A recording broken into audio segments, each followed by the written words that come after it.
What's going on? So here is a new stop motion review.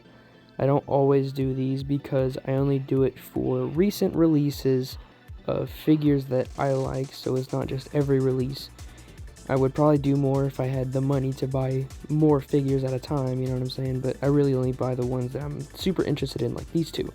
So here we have Mezco Ghostface and Amazing Yamaguchi Ryu Hayabusa from Ninja Gaiden 2. So here we go.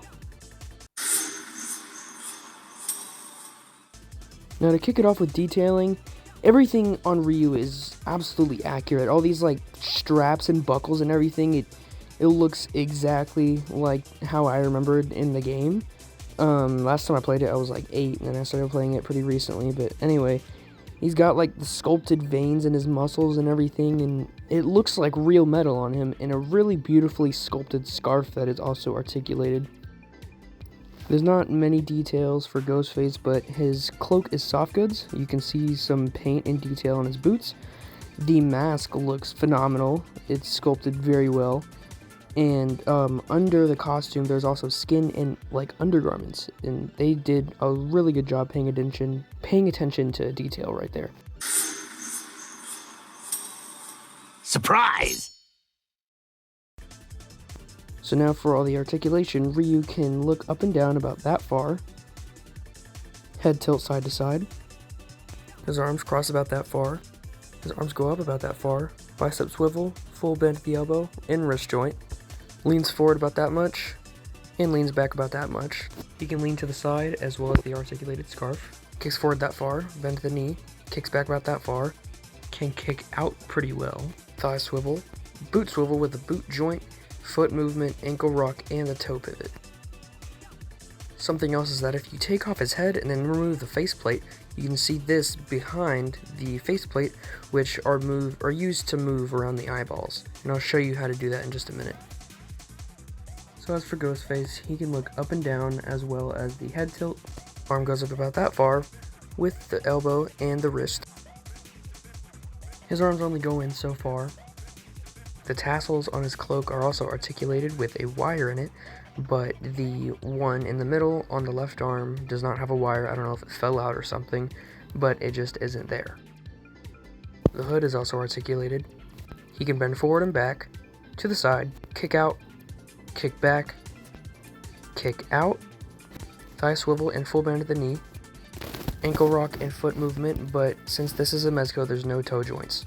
If you remove his mask and hands, you can take off the cloak completely, and there is soft good clothes under there. That's it for the articulation. Let's go into accessories. Ryu comes with fists straight out of the package, and if you turn him around, the sword is movable on a piece that has a ball peg. It's also removable completely. He has fists, weapon holding hands, a splayed out hand, as well as this other hand that I think is specifically made for holding the sheath, a jutsu hand, 2 jutsu hands that are made for holding shurikens, or these kunais down here on his leg, which are removable. He also comes with these other 2 style pose hands that you can see right here. So he also comes with this sickle that's attached to a ball with a chain. I'm not really familiar with this since I'm not that far in the game yet, but he does come with a different hand that I think is made specifically for the sickle, but I also think it's made for the Blade of the Archfiend as well, because the hilt is probably bigger. The Blade of the Archfiend right here is a weapon in the game, and I think it was a Kyoto Web exclusive, but I'm not really sure how to get my hands on the web exclusives, but I'm not really ever worried about those at all, so it's not really a big deal to me. If you remove his arms and legs, you can attach these other pieces on, which have blades on them, and they're called the Falcon's Talons, which is these like claws, and I think they're probably my favorite weapon in the entire game and my favorite accessory for this figure.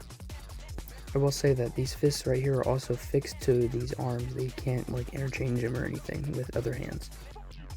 And because of the blade right here, there is no toe articulation at this spot. You also get a stand, an extra peg for the hands, and then this little tool which is used to move the eyeballs around. So I'm not going to move the eyes around, but I do have pictures of it, and if you get the figure, just make sure to get them lined up perfectly, because it's not really easy, so just do it however you see fit.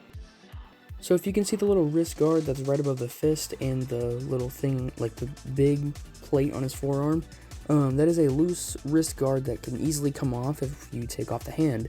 So I was posing one time and I lost one, and my advice is just to be careful, because I wanted to point this out so that way nobody else loses theirs. So make sure to not lose those, because I still can't find the other one. So I just took the other one off. That's why you don't see them like pretty much anywhere in this video besides here.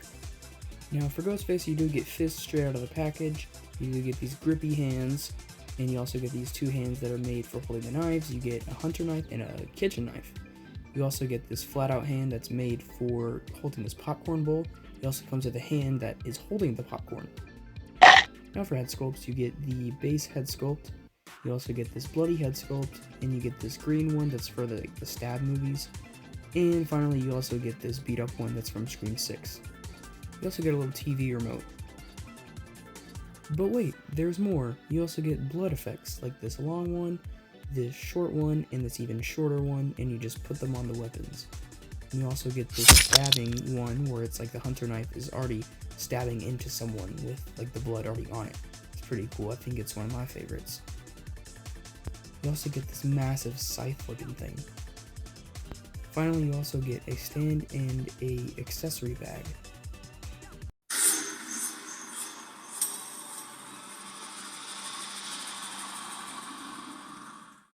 So for the size comparison, we have SHF Sasuke and Mayfex Black Noir.